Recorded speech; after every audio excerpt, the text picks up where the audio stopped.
नागपूरच्या पाचपोली परिसरातून मोठी बातमी समोर आली आहे। गोवंश जनावरांना क्रूरता करत अवैधरित्या कत्तल करण्याचा प्रयत्न करणाऱ्या एका आरोपीला पोलिसांनी रंगेहात पकडले आहे। पोलिसांनी आरोपींकडून एकूण 12 गोवंश जनावरे आणि नायलॉन दोरी असा मुद्देमाल जप्त केला आहे। हा संपूर्ण तपास गुप्त बातमीदारांकडून मिळालेल्या माहितीनुसार करण्यात आलाय। ही कारवाई पोलीस ठाणे पाचपोली नागपूर यांनी केली असून आरोपीला अटक करण्यात न्यायालयात हजर करण्यात आले आहे। नागपूर शहरातील पाचपावली येथे पोलिसांनी मोठी धडक कारवाई केली। गुप्त बातमीदाराकडून मिळालेल्या माहितीच्या आधारे पोलिसांनी एका घरात छापा टाकला। या कार्यवाहीत आरोपी मसौ कुरेशी वय वर्ष 25 राहणार महेंद्रनगर याला ताब्यात घेण्यात आले। पोलिसांनी घटनास्थळी एकूण 12 गोवंश जनावरे अतिनिर्दयतेने बांधलेली अन्न पाणी नसलेल्या अवस्थेत आढळली।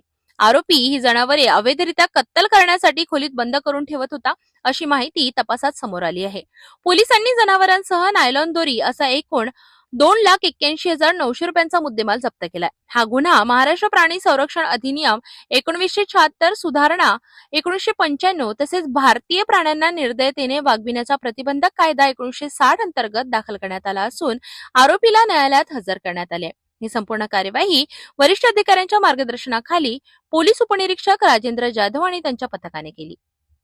बरोबर आहे। नेहमीप्रमाणे डीबी पथक गस्त घालत असताना त्यांना शुक्रवारच्या पहाटे जनावर कापणार आहे आणि गोडाऊनमध्ये अशी माहिती मिळाली।